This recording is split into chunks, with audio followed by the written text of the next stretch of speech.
Hi welcome to this video. इस वीडियो में हम कुछ क्वेश्चंस करेंगे on volume of a sphere and hemisphere. So volume of a sphere क्या होता है? 4/3 पाई आर क्यूब, राइट? ये हमने पढ़ा था इन द फर्स्ट 3 वीडियोस। तो अगर कुछ भी डाउट्स हैं तुम्हारे स्फीयर के ऊपर या तुम्हें समझ नहीं आ रही कि कैसे आया formula, look at the first 3 videos of this chapter. और volume of a hemisphere, hemisphere क्या होता है? बेसिकली आधा स्फीयर। सो इसका वॉल्यूम कितना होगा? उसका आधा, सो 2/3 पाई आर क्यूब। ठीक है, so let's look at the first question. So volume of sphere हमें निकालना है, इसका रेडियस कितना है? 7 सेंटीमीटर। तो वॉल्यूम कितना हो गया? 4/3 पाई 7 का क्यूब। तो पाई कितना, हम जैसे एनसीईआरटी में दिया हम कितना लेते हैं? 22/7। सो पाई 22/7 और ये हो गया हमारा।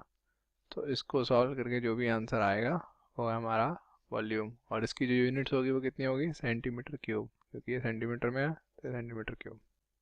Now let's look at the second question. Second question में क्या बोला है? डायमीटर ऑफ द मून, हमारा चंदा मामा, is approximately 1/4 of the diameter of the earth. तो जो डायमीटर ऑफ द मून है वो कितना दिया हुआ है? 1/4 of diameter of the earth. ठीक है, तो D M is diameter of moon, D is diameter of earth. ठीक है, तो इनका जो रेडियस हो जाएगा, हम रेडियस के बारे में क्यों बात कर रहा हूँ कि हम वॉल्यूम जो होता है रेडियस के टर्म्स में बात करते हैं। रेडियस भी 1/4 हो गया, राइट? अगर डायमीटर 1/4 है तो so what fraction of the volume of the earth is volume of the moon?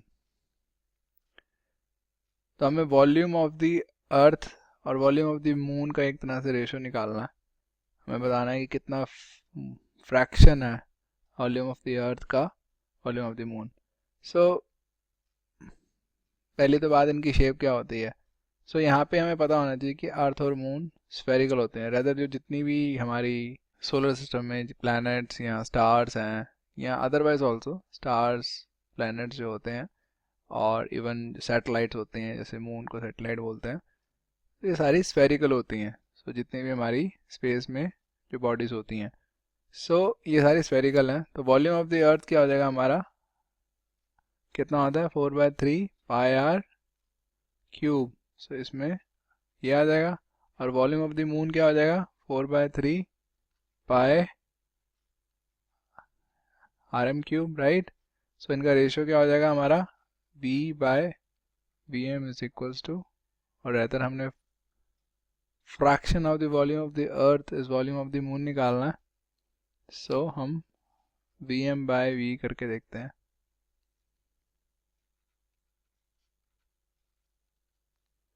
So 4/3 pi cut जाएगा, so R M cube by R E cube आ जाएगा। ठीक है, अब आर एम क्यूब हमें पता है ये कितना है? 1/4 आर ई का क्यूब बाय आर ई का क्यूब। तो कितना आ गया? 1/64। So this is the fraction of the volume of the अर्थ, क्योंकि हम ऐसे लिख सकते हैं। ठीक है, तो देख पा रहे हैं कि वॉल्यूम ऑफ द मून कितना है? 1/64 of volume of the earth. ठीक है, okay. Now let's look at the third question. तो यहाँ पे हमें निकालना है वॉल्यूम ऑफ स्फीयर और हमें दिया हुआ है सरफेस एरिया 154। तो सरफेस एरिया क्या होता है? 4πr²। हमें दिया हुआ है 154। सो 4 × 22/7, पाई कम 22/7 यूज़ करेंगे। 154 से 22 से कट जाएगा, आर क्या आ जाएगा हमारा? 7 × 7/4 का अंडर रूट विच इज़ 7/2, तो 3.5 आ गया। ठीक है, तो हमें क्या निकालना है? Volume of sphere. तो वॉल्यूम ऑफ स्फीयर क्या होता है? 4/3 पाई आर क्यूब, राइट? तो 4/3 × 22/7 इंटू 3.5 का क्यूब। तो ये जो भी आ जाएगा दैट इज द आंसर। ठीक है, अब फोर्थ क्वेश्चन में हमें दिया है dome of a building is in the form of a hemisphere. Dome क्या होता है? जैसे जो ऊपर जो हमारा बिल्डिंग में कई जगह डोम्स होते हैं, तो वो हमें दिया हुआ है कि ये हेमिस्फीयर है। तो ये हमारा हेमिस्फीयर है, ये वाला पार्ट, ये वाला, और इसके ऊपर ये जो पूरा हेमिस्फीयर है। From inside it was white washed. तो उसको हमने बेसिकली सफ़ेदी करी है, पेंट करा, एट द कॉस्ट ऑफ 498.96। तो हमारे इतने रुपए लगे, इसको वाइट वॉश करने के। If the cost of white washing is 2 rupees पर स्क्वायर मीटर, सो हमारी जो कॉस्ट का रेट था वो था 2 रुपीज़ पर स्क्वायर मीटर, और हमारी टोटल कॉस्ट इतनी लगी है। तो हमारा कितना एरिया हो गया इनसाइड का जो वाइट वॉश हुआ है, 498.96 बाई 2, राइट। तो ये कितना आ जाएगा हमारा 249.48 मीटर स्क्वायर।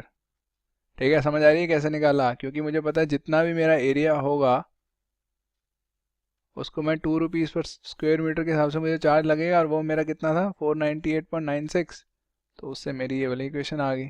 सो जो मेरा इनसाइड एरिया है वो इतना था, निकल के आ गया। So find the inside surface area of the dome, ये रहा। Volume of the air inside the dome, so volume of the air मतलब इस हेमिस्फीयर का वॉल्यूम निकालना है। सो वो कितना होगा मेरा 2/3 पाई आर क्यूब। अब इसमें आर नहीं पता ना मुझे, बट मुझे ये पता है एरिया। तो एरिया ये मेरा कितना इनसाइड एरिया इसका, curved surface area, right.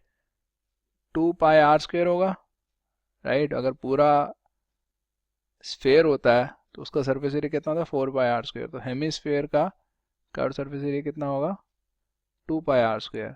2 pi R square is equals to 249.98, ठीक है। So 2 into 22/7 into R square is equal to 249.98। तो इसको अगर सॉल्व करोगे जो भी आर की वैल्यू आएगी वो तुम इसमें डाल देना, तो वो आ जाएगा हमारा volume of the air inside the dome, ठीक है। Now let's look at the fifth question. तो इसमें हमें क्या बोला गया, 27 सॉलिड आयरन स्फीयर्स। तो जैसे छोटे छोटे आयरन स्फीयर्स हैं हमारे पास, यहाँ पे मैंने 6 ही बनाया है, 27 है। Each of radius R, radius इनका आर है, एंड सरफेस एरिया एस, और सरफेस एरिया एस, तो 4 pi R square, right. Surface area ये होता है। Are melted to form a sphere with surface area S dash. तो ये हमारा बड़ा वाला स्फीयर बना है इससे, इसका जो सरफेस एरिया है वो एस डैश है, और इसका जो रेडियस है लेट्स से वो आर डैश है। Find the radius R dash of the new sphere. तो हमें आर डैश निकालना है, ठीक है। कैसे निकालेंगे, हमें ये निकालना पड़ेगा इन टर्म्स ऑफ आर, ठीक है, क्योंकि हमें आर कुछ स्पेसिफिक सेंटीमीटर या मीटर में तो दिया ही नहीं हुआ, तो हम इसको आर के टर्म्स में निकालेंगे। हमें क्या पता है 27 स्फीयर्स को मेल्ट करके बना है, तो इसका जो वॉल्यूम होगा बड़े वाले का ये 27 के वॉल्यूम के इक्वल होगा। So volume of the large sphere कितना होगा हमारा 4/3 पाई आर डैश क्यूब, और volume of the small sphere क्या होगा 4/3 पाई आर क्यूब, राइट। तो volume of large sphere will be equal to 27 volume of small spheres, right. तो ये कितना आ जाएगा 4/3 पाई आर डैश का cube equal 27 into 4/3 pi R का क्यूब। 4/3 से 4/3 कट गया, आर पाई से पाई कट गया, so R dash cube is equals to 27 R cube. इससे हमारा जो आर डैश आ गया वो कितना आ गया 27 आर क्यूब। 27 क्या होता है 3 into 3 into 3 into R cube, तो इसको क्या रह जाएगा 3r, ठीक है। तो आर डैश कितना आ गया हमारा 3r।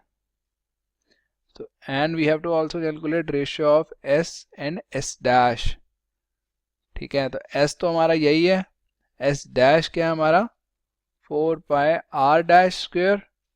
सो r डैश हमने अभी निकाल लिया 3r है, सो ये क्या गया 4 पाई 3r का स्क्वायर। सो ये कितना आ गया हमारा 36 पाई r स्क्वायर, ठीक है। सो अब हमें रेशो निकालनी है s और s डैश की। सो s और s डैश का रेशो निकाल लेते हैं 4 पाई r स्क्वायर 36 पाई r स्क्वायर। तो इसको कटेंगे तो ये 9 बच जाएगा, सो 1/9। सो रेशो कितना आ गई s is to s dash की 1:9,